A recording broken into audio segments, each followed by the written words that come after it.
20대인 저는 얼마 전 어머니를 떠나보냈습니다. 이런 사연들을 접하면서 저 자신을 돌아보게 되고 다른 분들의 아픔에 깊이 공감하게 됐어요. 그저 숨을 쉬는 것조차 버거웠던 나날들이었지만 이제는 작은 힘이나마 모아서 다시 일어서 보려 합니다. 제가 내렸던 잘못된 판단과 그로 인해 벌어진 일들을 털어놓고 싶어졌어요. 사실 그 사람들이 이렇게라도 창피를 당하길 바라는 마음도 솔직히 있습니다. 돌이켜보면 시작은 모두 제 책임이었기에 이런 글을 쓰는 것 자체가 스스로를 욕되게 하는 일 같아 오랫동안 주저했습니다. 하지만 앞으로 펼쳐질 삶만큼은 제대로 살아내고 싶다는 간절함으로 이렇게 용기 냅니다. 저는 평범한 집에서 태어났어요. 아니, 평범하다고 생각했는데 지금 생각해보면 썩 그렇지도 못했던 것 같아요. 저희 엄마가 엄청 짠순이었거든요. 거기에 부업이면 부업, 알바면 알바, 돈 생기는 일엔 빠지는 법이 없었는데요. 한 번은 저희 엄마가 교육만 들어도 돈을 준다는 말에 혹해서 보험을 한 적이 있었어요. 결국엔 보험 영업을 시키기 위한 교육이었고 영업만 잘하면 큰 돈을 벌 수 있다는 말에 저희 엄마는 마치 수능을 공부하는 수험생처럼 그렇게 공부를 하더라고요.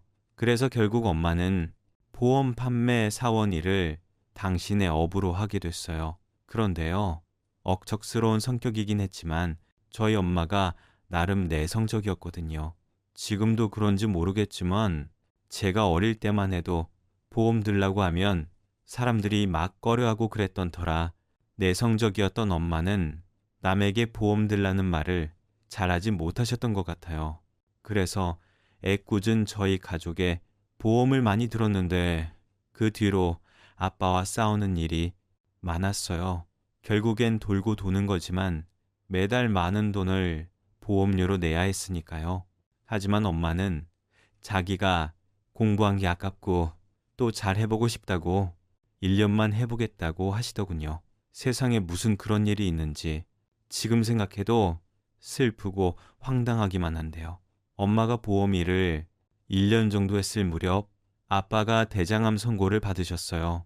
저희 아빠는 당시 대기업 하청인 제조공장에서 일을 하고 계셨는데 다른 집도 그렇겠지만 한 집안의 가장이 암에 걸렸으니 집이 뒤집어졌죠. 그때였어요. 당신 괜찮을 거야. 내가 들어놓은 보험이 많으니까 할 수 있는 건 다 하자. 당신 일 안 해도 우리 괜찮아. 그러니까 당신은 수술 받고 날 생각만 해 알겠어. 돈은 고고 늦는 단종에 성공. 하지만 아빠는 이미 말기였어요. 할 수 있는 게 수술밖에 없었지만 수술로 이미 전이가 된 암을 모두 제거할 수 없다고 의사 선생님이 말씀하셨거든요.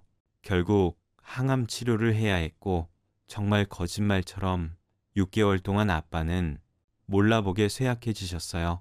평소 참을성이라면 저희 아빠를 따라올 사람이 없었는데 아빠는 하루에 수십 번씩 찾아오는 통증에 하루도 온전히 편히 주무시지 못했어요.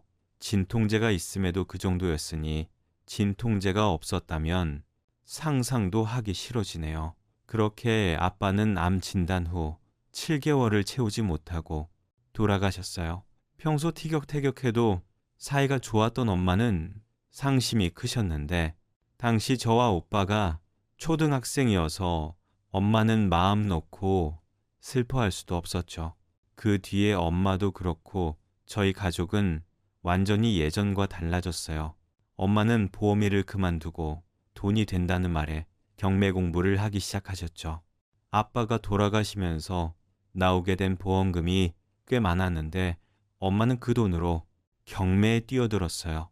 주변에서는 저희 엄마가 아빠 사망보험금으로 헛된 짓을 한다며 소곤거렸지만 저희 엄마는 아랑곳하지 않고 경매를 공부하고 매물을 연구하며 그렇게 열을 올리더군요.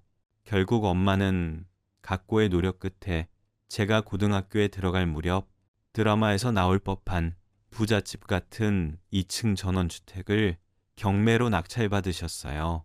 거기에 차례차례 건물도 낙찰을 받아 임대업까지 시작하셨는데 돈이 돈을 번다고 돈을 벌면 또 경매로 건물을 낙찰받으면서 그렇게 당신의 재산을 모으셨죠. 그렇다 보니 제가 성인이 되었을 땐 엄마 앞으로 건물이 여러 채 있었는데요.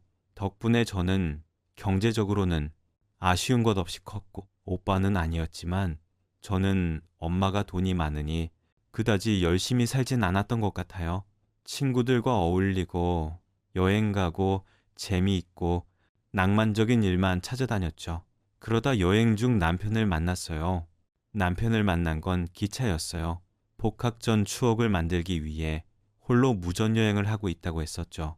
무전여행이라니 저는 여자라는 이유로 생각할 수 없는 그런 여행을 하는 남편이 멋있게 보였어요. 물론 외모도 멋있었고요. 그 후 기차에서 남편과 헤어지는 게 아쉬웠던 저는 서울에 가면 연락하자고 연락처를 주고받았고 그걸 시작으로 남편과 연애를 하게 됐어요. 남편 역시 철없지만 현실보다는 이상을 꿈꾸는 저를 좋아했고 저희 두 사람은 서로 다녀온 여행지 추억을 나누면서 그렇게 2년 넘게 연애를 했어요. 그러는 사이 전문대를 다녔던 저와 남편은 대학을 졸업했고 남편은 운 좋게 졸업하자마자 작은 회사에 취업할 수 있게 됐는데요. 문제는 저였어요. 매일 설레고 즐거운 것만 쫓던 저는 사실 성적도 그리 좋지 않았거든요. 게다가 남들 다 있다는 자격증도 없었으니 이력서를 써도 연락 오는 회사가 없었어요. 그러다 보니 저희 엄마는 그거 보라며 그러게 남들 다 취업 준비할 때 뭐 했냐며 저를 달달 볶으셨는데 남편은 유일하게 제 편에 서서 괜찮다며 저를 위로해 주었어요. 그러니 당연히 엄마보다 남편이 더 의지가 됐었죠. 그래서 이른 나이지만 남편과 하루라도 빨리 결혼하고 싶다는 생각을 했고 저희 엄마는 취업이 안 되니 결혼하려는 거냐며 허락해 주지 않으시더라고요. 상황이 그렇게 흐르자 저는 저대로 엄마와 전쟁을 하는 듯 결혼시켜주지 않으면 죽겠다며 밥도 먹지 않고 방문을 걸어 잠그고 밖에 나가지 않았어요. 그러자 엄마는 코웃음을 치며 네가 아무리 그래도 절대 허락할 수 없어. 요즘 세상이 어떤 세상인데 가진 것도 없이 결혼을 한대. 그쪽 집에선 옳거니 하라고 하고 라며 더욱 큰 소리를 치셨는데요. 저도 그쯤 돼서는 자존심이 있으니 버티다 못해 보름이 지나서는 쓰러지고 말았어요. 병원에서는 보름이면 오래 버틴 거라며 탈수가 와서 큰일 날 뻔했다고 하셨는데요. 저희 엄마도 부모인지라 제가 쓰러지자 그만 눈물을 보이셨어요. 엄마라고 좋은 마음으로 저를 그 지경까지 만드신 게 아니었을 테니까요. 결국 엄마는 저의 뜻대로 일단은 결혼 허락을 하셨어요. 하지만 넘어야 할 산은 더 있었으니 그건 남편의 집이었고 제가 엄마와 싸우는 동안 남편 역시 허락을 받기 위해 부모님과 대립을 했는데 그건 그것대로 힘들더라고요.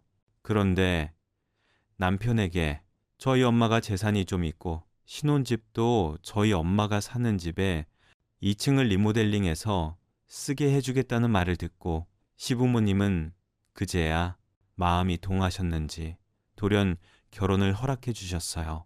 그때는 결혼을 할 수 있다는 기쁨에 취해 시부모님이 어떤 마음으로 결혼을 허락했는지는 안중에 없었어요.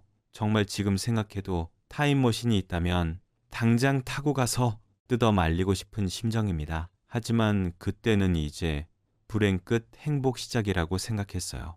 그리고 호기롭게 장담했죠.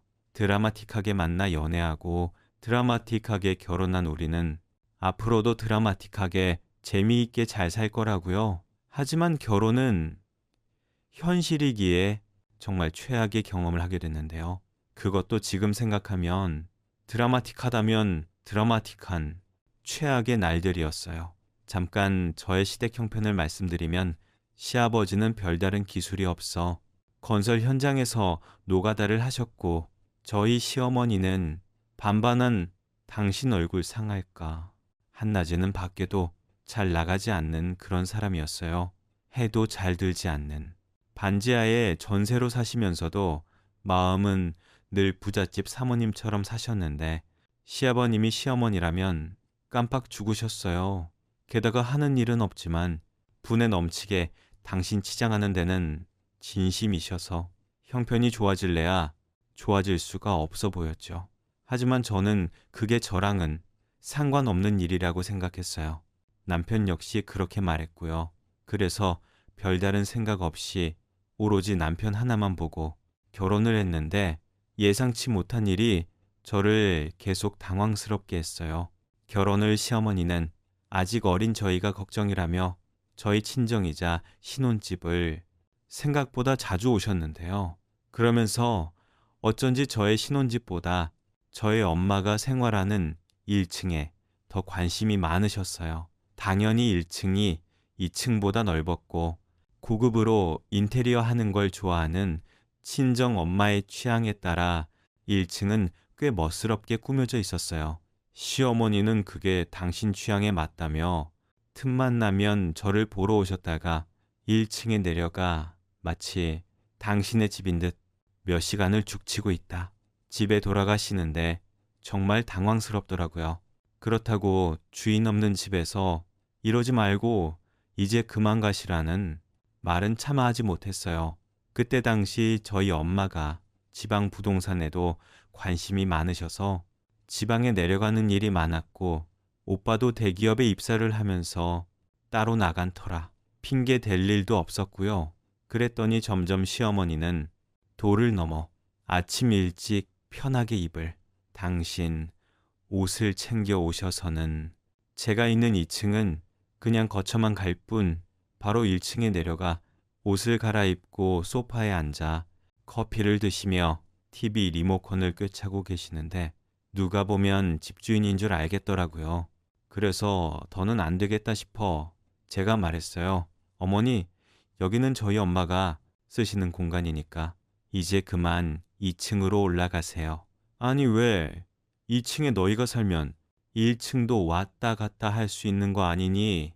너 설마 내가 오는 게 싫으니 난 오히려 너 편하게 있으라고 1층에 내려와 있는 건데 아니 저 보러 오셨다면서 자꾸 1층으로 내려가시니까 저희 엄마가 알면 기분 나쁘실 것 같고요. 어머 별꼴이야. 너 지금 너네 집 돈 좀 있다고 나 무시하냐? 설사 너네 엄마가 알고 기분 나빠해도 넌 내 편을 들어야지. 내가 이 꼴 보려고 너의 결혼 허락한 줄 알아. 됐고 난 여기서 저녁 연속극도 다 보고 갈 거야. 그러니까 넌 저녁 준비나 해. 어머니, 그러다 저희 엄마라도 일찍 오시면요. 오면 오는 거지 내가 남이야. 도저히 대화가 통하지 않았어요. 그러니 저는 어쩔 수 없이 남편에게 이야기할 수밖에 없었는데요. 나중에 알고 보니까 저희 엄마가 저희 부부 해먹으라고 채워놓았던 냉장고 식재료들도 시어머니가 당신 집에 가실 때 야금야금 챙겨가셨더라고요. 저는 이대로는 안 되겠다고 생각했어요. 그래서 저도 일자리를 구하러 다닌다는 핑계로 집에 있지 않았는데요. 제가 집에 없으니 당연히 시어머니도 들어오지 못하실 거라고 생각했는데 제가 오후 늦게 집에 가보니 저희 시어머니는 어떻게 문을 여시고 1층 저희 엄마 안방에서 주무시고 계시는 게 아니겠어요. 얼마나 놀랐는지 저도 모르게 큰 소리가 나오고 말았죠. 어머니, 여긴 어떻게 들어오셨어요? 왔니? 근데 왜 소리를 지르고 그래? 가뜩이나 나 심장 약해서 잘 놀라는데 네가 없으니까 열쇠공 불러서 문 따달라고 했지. 네, 연락처 줬으니까 거기로 돈 입금하면 된다. 어머니, 이건 아니죠. 저도 없는 집에 문을 따고 들어오다니. 난 여기 오면 그렇게 마음이 편해. 우리 집은 잠도 제대로 잘 수도 없고 오래돼서 꿉꿉한 냄새도 나는 게 피부에도 안 좋은 것 같고. 그럼 2층을 가세요. 여긴 저희 엄마 방이잖아요. 어머, 너 지금 나한테 정색하는 거니? 너네 엄마 지금 안 계시잖아. 성우가 그러는데 내일이나 오신다며. 그래요. 그럼 여태 오빠한테 물어보고 저희 엄마 없을 때마다 오신 거예요. 그래, 나 딴에는 남한테 피해주지 않으려고 그런 건데 무슨 문제 있니? 그때 저는 솔직히 소름이 끼쳤어요. 시어머니는 정말로 그게 아무 문제가 없다고 생각하는 그런 얼굴이었거든요. 게다가 당신 논리로는 제가 당신 아들이랑 결혼했으니 당신도 그럴 권리가 있다고 하는데 시어머니의 다음 말이 더 가관이었는데요. 정 내가 여기 있는 게 싫으면 너네 엄마도 우리 집에 마음대로 가시라고 해. 나는 전혀 상관없으니까 이제 할 말 다 했으면 좀 나가줄래? 뒤에는 사람 자고 있는데 괜히 깨워서는 가정교육을 어떻게 받은 거니? 저는 너무 화가 났어요. 남편도 용서가 되지 않았고요. 그래서 그날은 남편이 집에 오기만을 기다렸다가 당장 어머니 모시고 집에 가라고 화를 냈는데 남편이 그러더군요. 우리 엄마가 원래 이런 집에서 사는 게 꿈이셨어. 물론 점점 정도가 심해져서 나도 말씀을 드려야겠다고 생각은 했는데 주영이 네가 좀 이해해주면 안 될까? 우리 엄마가 얼마나 부러웠으면 저러시겠냐. 나중에 우리 분가하면 그러고 싶어도 못하실 거야. 그럼 그냥 우리 분가하자. 원룸 월세도 난 괜찮아. 아니 여기 리모델링 해주셔서 넓고 좋은데 원룸은 뭐하러 가? 알았어. 내가 엄마한테 잘 말씀드려서 거실만 쓰시라고 할게. 그럼 괜찮지. 뭐가 괜찮다는 건지 저는 그때 콩깍지가 비로소 벗겨진 것 같았어요. 그렇게 멋있고 낭만 있다고 생각한 남편이 뭐가 옳고 그른지도 모르는 지질이 궁상에 찌질이 같더라고요. 그날 이후 모든 게 변했어요.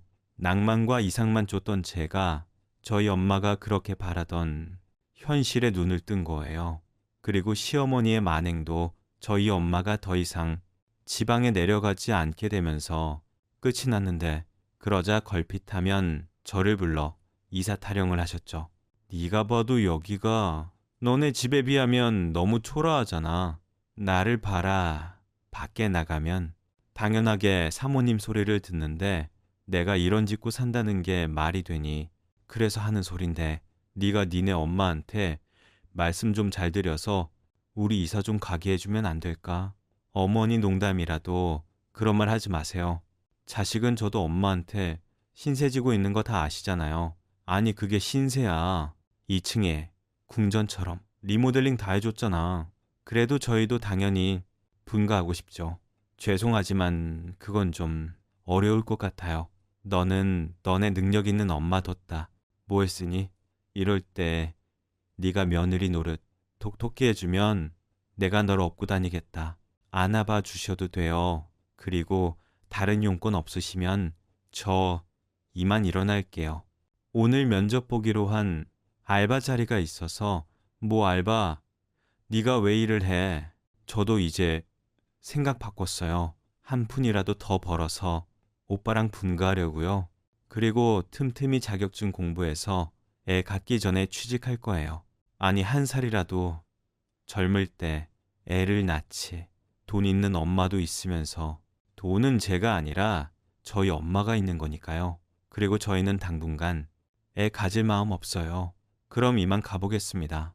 사실 거기까지는 참을만 했어요. 제 손에서 딱 선을 그으면 된다고 생각했으니까요. 그런데 그것도 잠시 저는 또 시어머니의 선 넘는 요구를 듣게 됐어요. 그건 어느 날 벼락처럼 날아온 소식 때문이었는데요. 현장에서 일을 하시던 시아버님이 추락사고를 당하셔서 병원에 이송됐다는 연락이었어요. 그래도 다행히 고층이 아닌 2층에서 떨어지셔서 걱정했던 것과 달리 큰 부상은 아니었어요. 하지만 떨어지시면서 발목이 골절되어 시아버님은 당분간 병원 신세를 지셔야 하셨는데 시어머니가 그러시더라고요. 주영아, 네 시아버지가 저렇게 돼서 우리 이제 어쩌냐. 그래도 저 정도인 게 천만다행이에요. 아까 담당 선생님께 여쭤보니 수술 안 해도 된다고 하셨잖아요. 그래도 일을 못 하잖아. 당분간은 깁스에 목발까지 짚고 다녀야 한다는데 우리는 그 사이 뭐 먹고 사니? 아, 그러게요.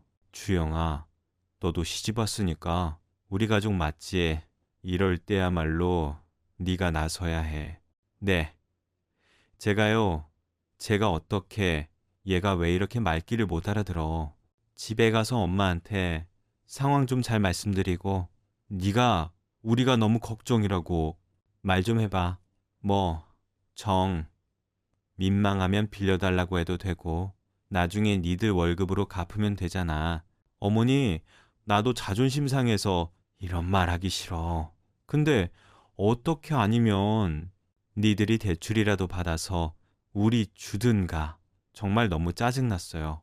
그 흔한 실비 보험도 없으시더라고요. 도대체 돈 벌어다 어디에다 쓰시는 건지 이런 것도 대비가 안 되어 있는 시댁에 저는 정말 말이 나오지 않았죠. 저는 시어머니의 말처럼 친정 엄마에게 손 벌릴 생각이 없었어요. 물론 시댁의 사정은 안타깝긴 했지만 저희 엄마가 사돈 병원비까지 해결할 이유는 없으니 제가 먼저 남편에게 일단은 카드로 해결하자고 말했어요. 뭐 병원비를 카드로 긁자고. 어차피 수술도 안 하셨잖아. 그럼 그렇게 감당 안 될 돈은 아닐 거야. 그러지 말고 자기야, 우리 장모님한테 부탁드리면 안 될까? 다른 사람, 도 아니고 사돈이신데 오빠까지 정말 왜 이래? 우리 엄마 돈이 누구나 다 쓸 수 있는 공금이야. 야, 말이 좀 심하다. 도움 좀 받자는 건데. 됐고, 나 그동안 알바해서 모은 돈도 있어. 이건 자식인 우리가 하자. 저는 당연히 그게 맞다고 생각했어요. 그래서 저희 엄마는 이 사실을 알 필요가 없다고 생각했는데 저희 엄마가 갑작스럽게 저에게 현금이 든 봉투 하나를 건네셨어요. 알고 보니 발빠른 시어머니가 먼저 전화로 손수를 친 거였죠. 정말 어이가 없었어요. 엄마한테 미안해서 눈물도 나오더군요. 주영아, 왜 울어? 있던 일로 울지 마. 미안해. 정말 어디까지 해야 할지 모르겠어. 이 정도는 괜찮아. 재산을 뚝 잘라서 달라는 것도 아니고 당신도 여간 곤란하니까 나한테까지 그런 말을 했겠지. 그런 말 하면서 얼마나 자존심 상했겠니? 엄마는 네가 초서방이랑 행복하면 그걸로 됐어. 둘이 아직도 좋아. 죽지. 뭐 그렇지 그럼. 됐다 엄마. 또 금방 나가봐야 해. 아파트 하나 경매 나온다고 해서 한번 가보려고. 잘하면 우리 딸 분가할 때 해줘도 좋으니까. 엄마는 마치 제가 시댁 때문에 소가리를 하고 있다는 걸 다 아는 듯 말씀하셨어요. 그리고 봉투를 열어 금액을 확인하니 200만 원이 들어있었고 제가 생각하기에 병원비와 시아버님 치료하는 사이에 두 분 생활비는 될 거라고 생각했어요. 부족하면 제가 모은 돈을 드리면 되니까요. 그런데 환한 미소로 봉투를 받은 시어머니는 액수를 확인하고는 얼굴빛이 싹 바뀌었는데요. 그러면서 무슨 생각인지 제 앞에서 이런 말을 했어요.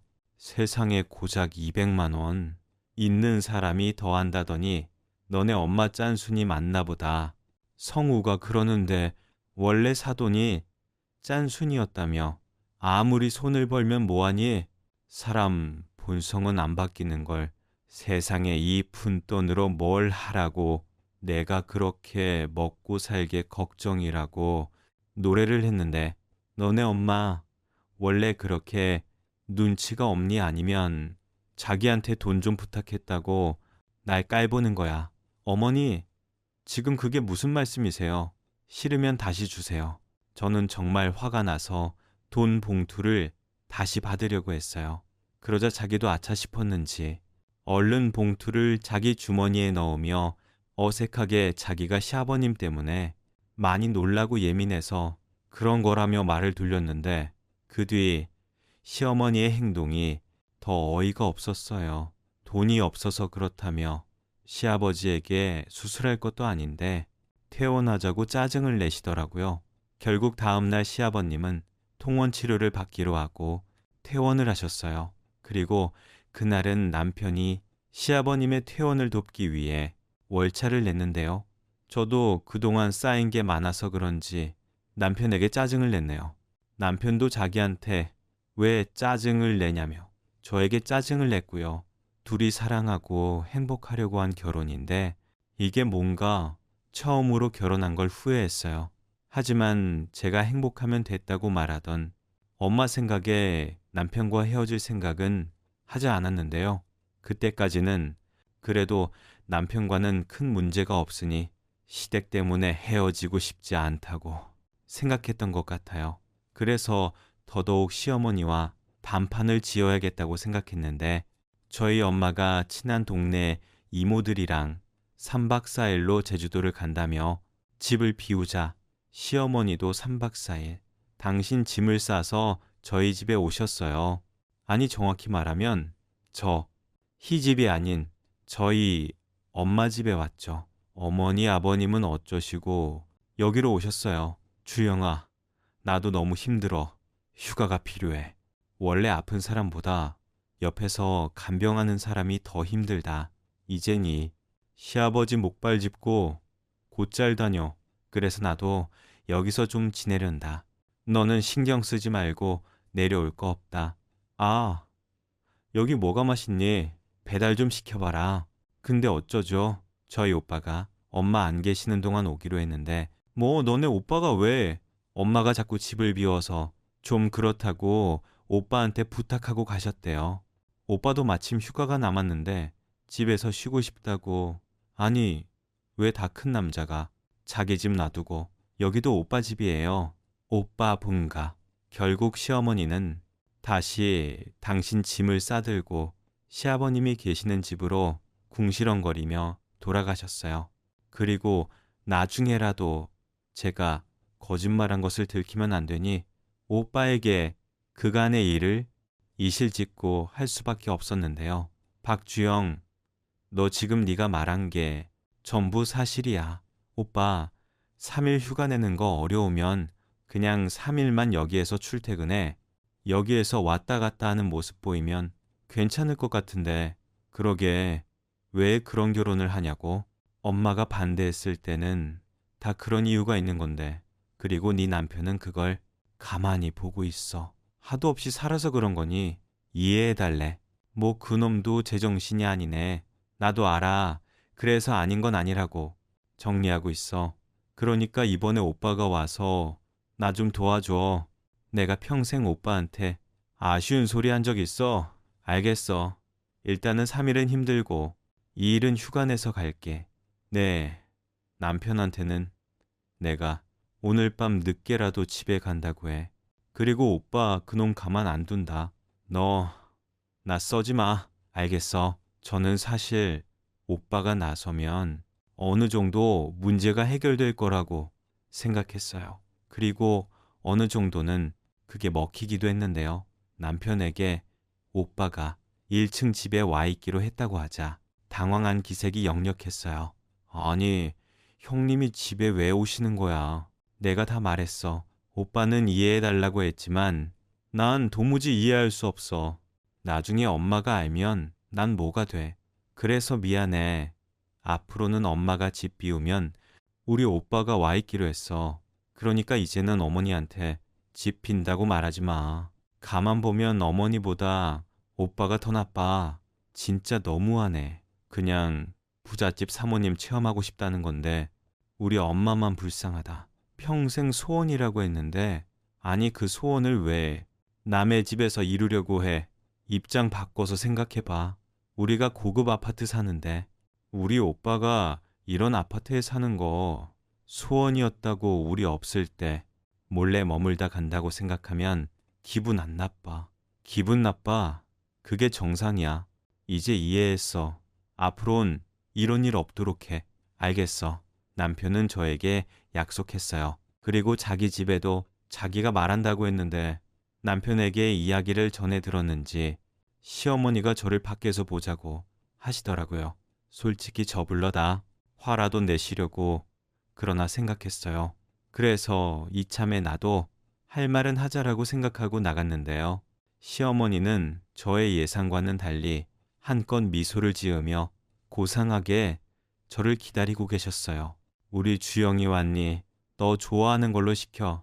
여기 커피향 진짜 좋다. 어머니, 저 부르신 용건이 뭐예요? 너는 무슨 내가 그렇게 급해. 커피 한 잔은 몇 시간도 없어. 다른 건 아니고. 내가 성우 말 듣고 곰곰이 생각했는데 그동안 내가 참 염치가 없었다 싶어.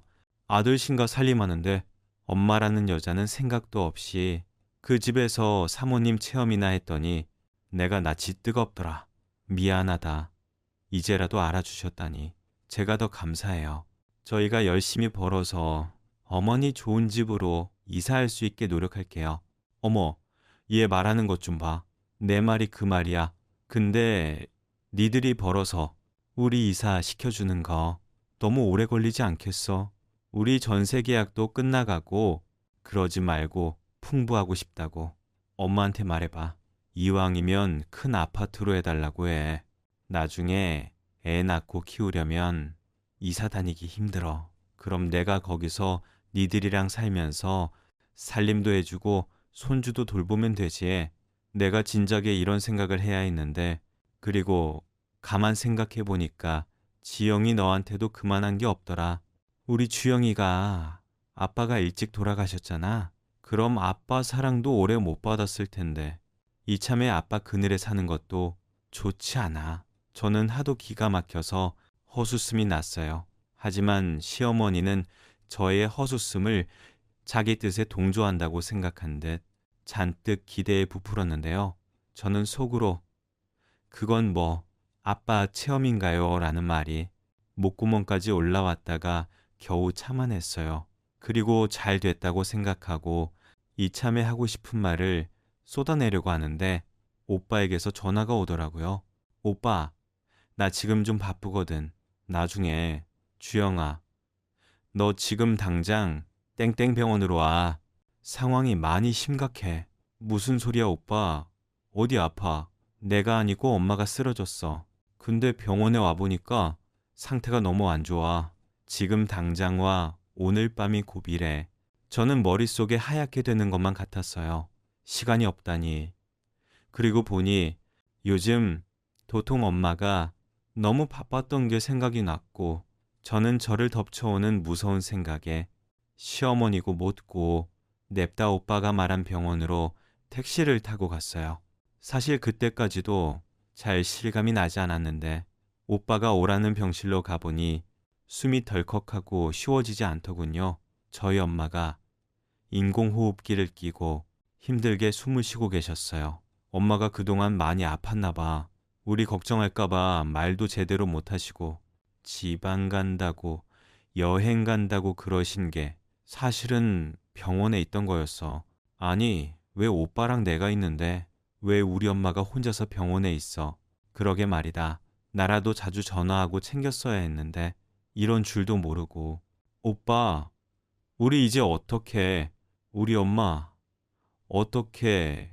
나 그동안 엄마 속만 썩였는데 난 어떡해? 정말 악몽이라면 당장 깨고 싶은 그런 시간이었어요. 수시로 울리는 기계음에 제 심장이 쪼그라드는 것 같았죠. 그리고 동이 막 트려는 새벽. 엄마는 한 번도 눈을 뜨지 못하시고 영원히 곁으로 가셨죠. 뒤늦게 연락을 받고 온 남편은 내내 제 옆을 지키다. 제가 엄마의 사망 선고를 듣고 쓰러지니 저를 병실로 옮겼는데 정신을 차리고 일어나니 제 앞엔 검은 상복이 놓여 있더군요. 꾸미길 간절히 바랐는데 꿈이 아니었어요. 그리고 상복이 있다는 건 장례식장에 가야 한다는 거였는데 정말 가기 싫더라고요. 거기 가면 정말로 엄마가 제 곁에 없는 것 같아서 그걸 실감하고 싶지 않았어요. 하지만 저는 가지 않을 수 없었죠. 거기엔 저만큼 힘든 오빠가 그 자리를 홀로 지키고 있을 테니까요. 저는 떨어지지 않는 걸음으로 병원에서 얼마 떨어지지 않는 장례식장으로 갔고 많은 손님 가운데 불행한 사람은 저랑 오빠밖에 없는 것 같더군요. 오빠는 빈소 앞에서 멍하게 앉아 있다가 이내 저를 보고 괜찮다는 듯 억지 미소를 지었어요. 늘 저에겐 한심하다며 혼만 내던 오빠였는데 그때는 오빠가 참 어른처럼 느껴지더군요. 그리고 부들부들 떨리는 손으로 제 손을 잡아줬는데 저도 모르게 오빠 손을 꽉 잡았어요. 이제니 세상에 오빠랑 저 둘밖에 없다는 생각이 들어 저도 오빠에게 힘이 되어주고 싶었죠. 그런 가운데 남편은 뭐가 그리 바쁜지 전화통에 불이 났고 나중에 남편 손님이 그렇게 많이 왔다는 걸 방명록을 보고 알았네요. 그리고 남편은 회사 사람들은 물론이고 친구들까지 죄다 불렀다고 했는데 엄마의 발인이 있던 날 남편은 이미 자기 친구들에게 말해놨다며 저희 엄마의 관을 들어줬어요. 그 순간은 남편도 가족이라고 고맙고 의지가 되더라고요. 그런데 한편으로는 장례식장에 오지 않는 시부모님이 이상했어요. 남편은 시아버님이 아직은 거동하는 게 부자연스러워서 못 오시는 것 같다고 했지만 그게 이유가 될 수는 없다고 생각했죠. 그렇게 저희 엄마 돈을 바라더니 정작 이런 날은 코빼기도 비추지 않는다니 저는 더욱 시어머니가 실망이었고 싫었어요. 그러면서 자연스레 이런 결혼을 해서 엄마 속을 썩인 게 죄송하기만 했는데 발인이 끝나고 남편과 힘들게 집으로 돌아오니 시어머니가 저희 집 1층에서 저를 기다리고 계셨어요. 참 뭔가 분위기가 달라져서 이상하다고 생각했는데 시아버님도 저희 집 1층 소파에 앉아 계시더군요. 저는 너무 황당해서 왜 여기에 계시냐고 물었는데요. 시어머니가 이렇게 말씀하셨어요. 우리 며느리가 이렇게 힘든데 내가 옆에 있어야지. 우리 아이의 여기로 이사했다. 전세 계약이 끝나서 그냥 다른 데 갔니? 여기로 오는 게 낫지. 니들 돌아왔을 때 허전하면 엄마 생각이 더 나을 텐데 내가 또 그 꼴은 가슴 아파서 못 보지. 뭐라고요? 지금 누구 허락받고 이사를 했다는 거예요. 여기 저희 엄마 집이에요. 호모 깜짝이야. 얘는 왜 소리를 지르고 그래? 나도 알아. 여기 아직은 니네 엄마 집이지. 근데 이제 너네 엄마는 고인이잖아. 귀신이 여기 와서 사는 것도 아니고 집 오래 비워두면 못 쓰는 거고 그래서 겸사겸사 나는 너 생각해서 힘들게 이사까지 마쳤는데 당장 나가세요. 당장 짐 다 빼시고 원상복귀하시라고요. 제가 그 속을 몰라요. 이사 타령하시더니 저희 엄마 돌아가셨다는 말에 좋다고 이사 오신 거잖아요. 어머, 얘 말하는 것 좀 봐. 너 내가 지금 굉장히 많이 봐주고 있다. 이제 너한테 부모는 우리밖에 없어. 너 나는 시아버지한테 잘해야 해. 그리고 말 나온 김에 마저 말하자면 너 마음 추스르는 대로 분가해라. 부모 도움 받는 것도 한두 번이지. 니들도 니들 힘으로 살아봐야 하지 않겠어. 대신 여긴 우리가 쓴다. 정말 뻔뻔해서 소름이 끼치네요. 그렇게 저희 엄마 재산 탐내더니 이렇게 이 집을 꿀꺽 하시려고요. 누구 맘대로요. 좋은 말로 할 때 저 허접한 짐 싸들고 나가세요. 여기가 어떤 집인데 당신들이 쓴다는 거야. 뭐 당신 주영아, 너 말이 너무 심한 거 아니냐? 심해. 너야말로 그 주머니에 든 거 뭐냐? 아까부터 굉장히 눈에 거슬렸는데 설마 그거 부의금 봉투냐? 아, 이거 오해하지 마.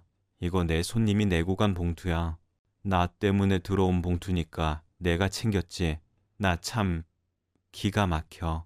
넌 우리 엄마 장례식장에서 장사를 했구나. 됐어. 다 나가. 우리 엄마 집에서 싹 다 꺼져. 어머, 어머, 너 말 다 했니? 꺼지라니. 내가 지금 잘못 들은 거지. 그리고 먼저 살던 집도 이미 다른 사람이 이사 들어왔어. 우리 갈 곳도 없단 말이야. 전세 보증금으로. 여기 가전제품 싹 다 바꿔서 우리 돈도 없어. 그럼 우리 보고 지금 길바닥에 나앉으라는 거야. 길바닥에 나앉든 어디 여관을 가시든 제가 알 바 아니죠. 뭐야. 너 내가 좋게 봐주려고 했는데 안 되겠구나. 순간 시어머니의 손이 제 머리 위로 한껏 올라갔어요. 그리고 타이밍도 좋게 저희 오빠가 변호사님과 함께 집으로 들어왔는데요. 멋쩍은 시어머니가 당신 손을 냉큼 치우더군요. 저는 그런 시어머니를 죽일 듯 노려봤어요. 그러자 시어머니와 남편은 그런 저의 시선을 피했는데 저의 친오빠도 집이 좀 이상한 걸 알아채고 한숨을 쉬더군요. 오빠는 엄마가 변호사를 통해 남겨둔 유산에 대해 저와 함께 들어야 해서 왔다고 했어요. 엄마의 재산이 좀 많기도 해서 정리하려면 시간이 꽤 걸린다고 했는데 저도 오빠도 엄마의 재산보다 엄마가 남겼다는 유언장이 더 궁금했어요. 재호야, 주영아, 지금쯤 얼마나 놀랐을까. 이 글을 쓰는 지금 엄마 마음이 미어진다. 우리 아들, 딸, 아빠 없이 잘 커져서 엄마는 내내 고마웠어. 공부 잘하고 든든한 멋진 우리 아들. 세상에서 가장 예쁜 엄마, 딸. 평생 서로 의지하며 살아가길 바란다. 재산은 변호사님 통해서 똑같이 남긴다. 의미 있게 니들이 써주길 바래. 좀 더 니들 곁에 있어줘야 하는데 엄마가 너무 미안해. 그래도 하늘에서 내 아빠랑 우리 자식들 잘 사는 거 지켜볼 거야. 건강하고 행복하게 지내렴. 사랑한다. 내 아가들. 저는 오빠와 한동안 고개를 들지 못할 정도로 울고 또 울었어요. 한편 주방에서 저희 모습을 숨죽여 보던 그 사람들은 그래서 재산이 어떻게 나누어졌는지 궁금해했고 참다 못한 시어머니가 변호사에게 조심스럽게 다가가더니 저랑 저희 오빠가 다 듣고 있는데도 뻔뻔하게 이렇게 묻더군요. 그래서 우리 며느리가 받게 된 재산은 어떤 거예요? 이 집은 우리 며느리 주는 거 맞죠? 아, 세금이 얼마나 나오려나. 어머니, 세금 걱정 안 하셔도 돼요. 저 엄마 재산 한 푼도 안 받을 거예요. 그냥 작은 오피스텔 들어갈 정도만 주시면 돼요. 나머지는 오빠한테 다 넘기겠습니다. 예, 주영아. 너 지금 그게 무슨 소리야? 미쳤니? 아니요. 안 미치려고 그러는 거예요. 정말 미치기 일보 직전이라 그런다고요. 이 방법밖에는 없어요. 설마 저희 오빠 재산까지 탐내는 거 아니시죠? 아니지. 그러실 수도 없어요. 저 이혼할 거니까. 변호사님, 저 이혼 소송 준비하고 싶은데 뭐부터 준비하면 돼요? 보시다시피 저런 시댁이고 저희 엄마 장례식장에서 부의금 장사한 남편이라 더는 이 결혼을 유지할 수 없을 것 같아요. 순간 저희 오빠가 남편이 부의금 봉투를 받는 채 남편의 멱살을 잡았어요. 그리고 그 돈 다 갖고 꺼지라고 소리쳤는데요. 남편이 기가 팍 죽어서 2층으로 도망간 거 있죠. 그리고 일사천리로 오빠는 사람을 불러 그 사람들의 짐을 몽땅 밖으로 내보냈어요. 당신들이 산 새 가전도 그냥 깨끗하게 같이 내어드렸는데 이러는 법이 어딨냐며 시어머니가 밖에서 고래고래 소리를 지르셨어요. 내내 고상한 척은 혼자 다 하더니 어찌나 욕도 잘하고 앙칼지게 쏘아붙이는지 결국 이웃들 신고로 경찰에 와서야 잠잠해졌네요. 그리고 2층으로 도망간 남편도 저희 오빠가 올라가서 처리를 했는데요. 오빠는 전세 보증금 정도 만들어 줄 테니 복잡하게 하지 말고 저랑 합의 이혼하라고 한 모양이었어요. 그래도 저를 사랑했다면 저희 오빠 앞에서 빌었을 텐데 그놈은 전세 보증금이라는 말에 알겠다며 각서까지 직손으로 썼더라고요. 합의 이혼 후 다시는 저를 찾아오지 않고 엮이지 않겠다고요. 그렇게 저는 오빠의 도움으로 쓰레기 같은 결혼 생활을 정리할 수 있었어요. 그리고 모든 것이 정리된 후엔 오빠는 엄마의 뜻대로 재산을 나누고 싶다고 했는데요. 왜 난 진짜 괜찮은데 오빠가 그 인간한테 전세 보증금도 줬잖아. 오빠, 그 정도 능력 있어. 그리고 이혼 소송이 얼마나 힘든데 내 친구는 그거 하다가 탈모까지 하는 걸. 그 정도면 싸게 때운 거야. 그리고 앞으로 세상이 얼마나 험한데 네, 앞으로 뭐라도 있어야지. 나 어쩐지 그거 받을 자격이 없는 것 같아. 오빠는 아니지만 난 살면서 엄마한테 불효만한 자식이잖아. 네가 무슨 부려만 해. 엄마가 나 독립할 때 그랬어. 너 있어서 괜찮다고. 세상에서 딸 없으면 어쩔 뻔했냐고. 목욕탕도 같이 가고 잔소리할 딸이 있어서 엄마는 매일이 신난다고 했어. 그러니까 그냥 우리 엄마가 주신 대로 감사히 받자. 그리고 앞으론 오빠가 엄마 대신 아빠 대신 할게. 뭐야, 그럼 장가도 안 가고 평생 나랑 살려고. 됐네요. 오빠도 얼른 좋은 사람 만나서 장가 나가. 나도 조금만 아프다가 일어날게. 앞으론 정말 열심히 살고 잘 살 거야.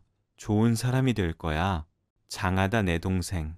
저는 그렇게 오빠에게 약속한 대로 그런 사람이 되기 위해 매일 노력하고 있어요. 요즘은 직업 학교도 다니고 있고 주말이면 오빠랑 등산도 다니고 자전거도 타면서 전에 없던 의욕을 가지고 있어요. 이런 모습을 엄마가 살아계실 때 보셨다면 참 좋았을 텐데. 깨달음은 애석하게 늘 한 발짝 늦는 것 같네요. 그래도 저는 앞으로는 같은 실수를 하지 않도록 예전과는 다른 인생을 살려고 노력하고 있어요. 이혼하고 시어머니는 결국 또다시 반지하 생활로 돌아가셨는데 오빠가 맡긴 보증금을 챙겨 그 남자는 종적을 감췄습니다. 시어머니는 한동안 도움을 구걸하듯 매달렸지만 오빠가 각서를 제시하면서 그 문제도 마무리됐어요. 통곡하는 그분의 모습이 안타깝기보다는 그저 한심하게만 느껴졌습니다. 아직 살아본 날이 많지 않은 제 눈에도 명확히 보였어요. 어떻게 저런 식으로 인생을 살아갈 수 있는지 말이죠. 어머니가 소망하셨던 것처럼 저는 끝내 행복해질 겁니다. 잘못된 결정으로 인해 지옥 같은 시간을 겪었지만 그 경험이 있기에 앞으로는 방향을 잃는 일이 없을 거예요. 하늘에 계신 부모님께서 늘 가장 환한 길을 밝혀주실 테니까요. 오빠만큼 좋은 대학은 어렵겠지만 현재의 제 모습보다는 분명 더 나은 사람이 되겠죠. 긴 고민 후에 저는 최근 다시 학업의 길을 택했습니다. 시간을 되돌릴 순 없어도 남은 인생을 위해서라도 허비했던 과거로 돌아가 최선을 다할 작정입니다. 여기까지 제 이야기를 들어주셔서 고맙습니다. 늘 건강하시고 좋은 일들만 가득하시게 진심을 담아 기원합니다.